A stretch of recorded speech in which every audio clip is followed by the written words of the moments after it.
Shalom, salam, damai sejahtera dalam kasih Tuhan.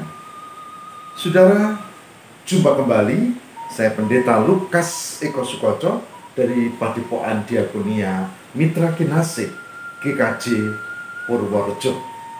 Saudara, kita akan membahas satu tema, yaitu masihkah ada harapan di tengah penderitaan? Masihkah ada harapan di tengah penderitaan? Saudara, pertanyaan ini sangat penting karena satu, kita real menghadapi penderitaan sekarang. Penderitaan, ancaman sakit penyakit, penderitaan, ancaman ekonomi, penderitaan, ancaman sosial kemasyarakatan, di mana kejahatan meningkat, penderitaan karena bencana alam, bahkan tidak hanya pandemi, tapi juga banjir, longsor, angin, gunung berapi, gempa, bahkan bencana sosial, kelompok radikal yang muncul seperti jamur di musim hujan. Penderitaan makin lengkap. Pertanyaannya, apakah kita masih punya harapan sebagai orang yang beriman? Saudara, pertanyaan ini layak diajukan karena situasi dan kondisi yang kita hadapi. Seorang sahabat yang lama berjuang bersama sedang berduka karena anak yang digadang-gadang, yang usai pernikahan, yang diharap menyambung keturunan, masa depan, bahkan harapan pelayanan, tiba-tiba sakit dan meninggal dunia. Saya baru saja memimpin sebuah acara penghiburan. Beberapa keluarga berkumpul, kehilangan seorang ibu yang relatif masih muda. Ibu yang menjadi harapan anak-anaknya juga, yang tidak tertolong dan meninggal dunia. Satu keluarga malah ketika sedang enak-enaknya tidur, tebing longsor dan menimpa keluarga ini. Dan mereka tiada kecuali anaknya yang sedang belajar di luar kota. Dan kedukaan menebar. Ini belum termasuk betapa banyak tenaga medis, betapa banyak dokter, karyawan rumah sakit, bahkan perawat, bidan yang tidak tertolong. Di daerah di mana aku tinggal, 3 dokter ahli penyakit dalam tidak tertolong. Di antara mereka masih relatif muda, baru kepala 4. Dan kita tahu, untuk mencetak dokter menjadi dokter ahli penyakit dalam bukan sekedar biaya, tapi itu butuh waktu yang panjang. Dan 3 orang tiada.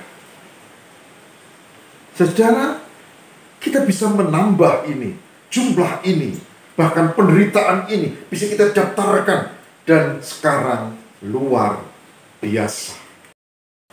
Sekali lagi pertanyaannya, apakah masih ada harapan? Saudaraku yang terkasih di dalam Tuhan, saya mau mengajak kita untuk membuka kesaksian Alkitab. Ada beberapa ayat, tapi saya akan pilih sebuah narasi dari kitab Korintus. Mari kita siapkan, kita membuka 2 Korintus pasal 1. 2 Korintus 1 ayat 3 sampai dengan 11. Yang demikian sabdanya. Terpujilah Allah, Bapa Tuhan kita Yesus Kristus, Bapa yang penuh belas kasihan dan Allah sumber segala penghiburan, yang menghibur kami dalam segala penderitaan kami, sehingga kami sanggup menghibur mereka yang berada dalam bermacam-macam penderitaan dengan penghiburan kami terima sendiri, yang kami terima sendiri dari Allah. Sebab sama seperti kami mendapat bagian berlimpah-limpah dalam kesengsaraan Kristus, demikian pula oleh Kristus kami menerima penghiburan berlimpah-limpah. Jika kami menderita, hal itu menjadi penghiburan dan keselamatan kamu. Jika kami dihibur, maka hal itu adalah bentuk penghiburan kamu, sehingga kamu beroleh kekuatan untuk dengan sabar menderita kesengsaraan yang sama seperti yang kami derita juga. Dan pengharapan kami akan kamu adalah teguh, karena kami tahu bahwa sama seperti kamu turut mengambil bagian dalam kesengsaraan kami juga turut mengambil bagian dalam penghiburan kami. Sebab kami mau, saudara-saudara, supaya kamu tahu akan penderitaan yang kami alami di Asia Kecil. Beban yang ditanggungkan atas kami adalah begitu besar dan begitu berat, sehingga kami telah putus asa juga akan hidup kami.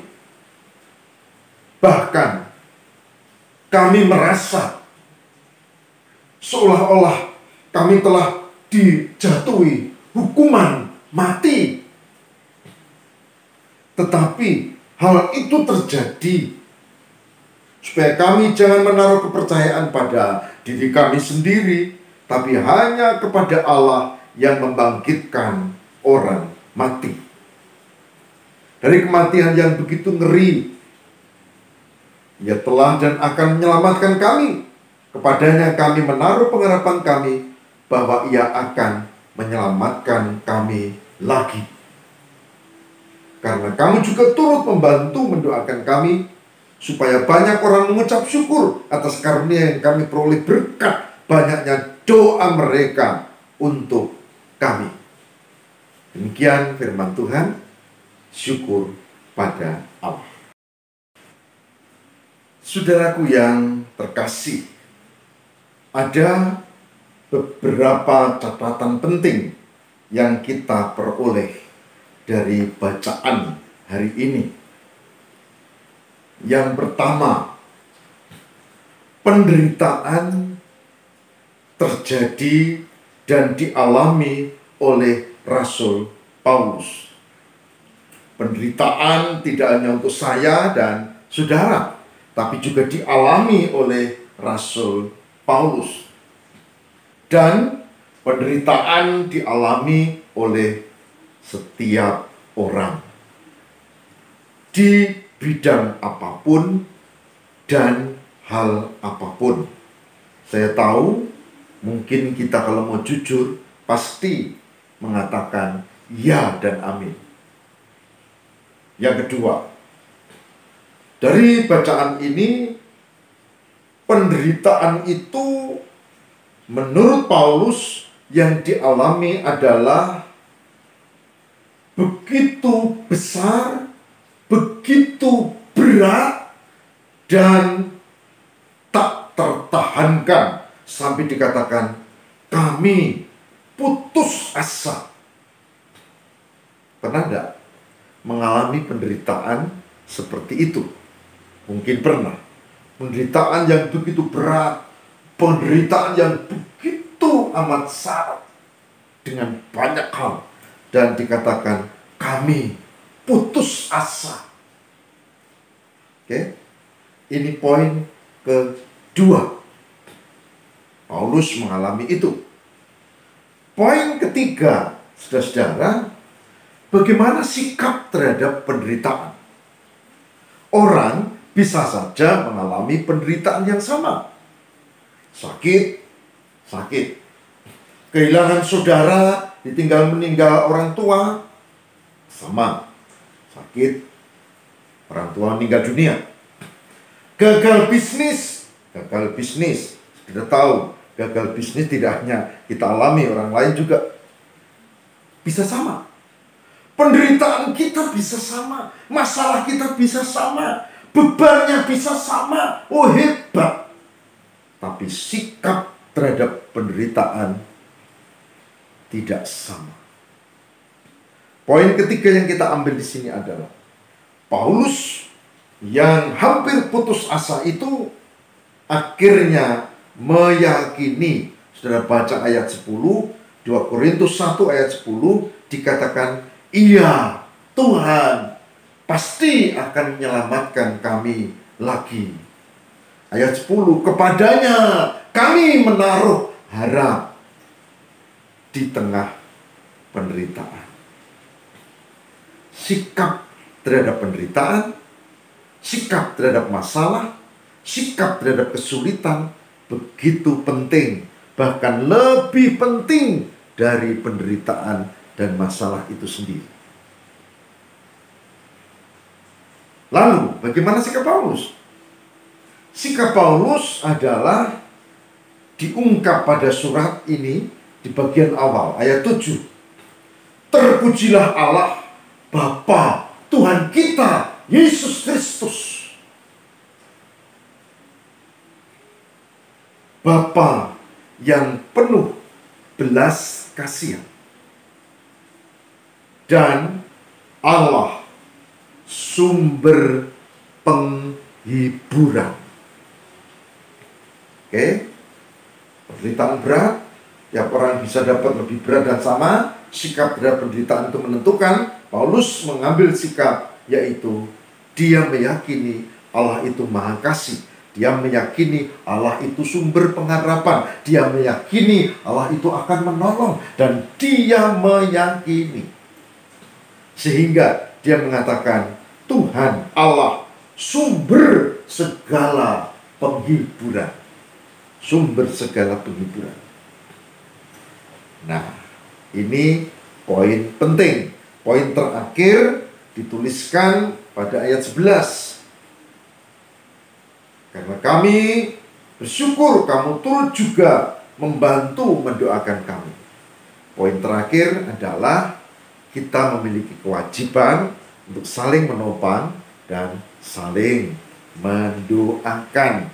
Meskipun kita punya masalah, kita bisa saling menopang mendoakan saudara kita yang lain yang juga punya persoalan dan masalah. Dari ungkapan ini berdasarkan bacaan kita dari 2 Korintus 1 ayat 3 sampai 11, kalau ada pertanyaan, bagaimana? Apakah masih ada harapan di tengah penderitaan? Jawabnya 2, ya dan tidak. Tidak bagi yang tidak meyakini penyertaan Tuhan.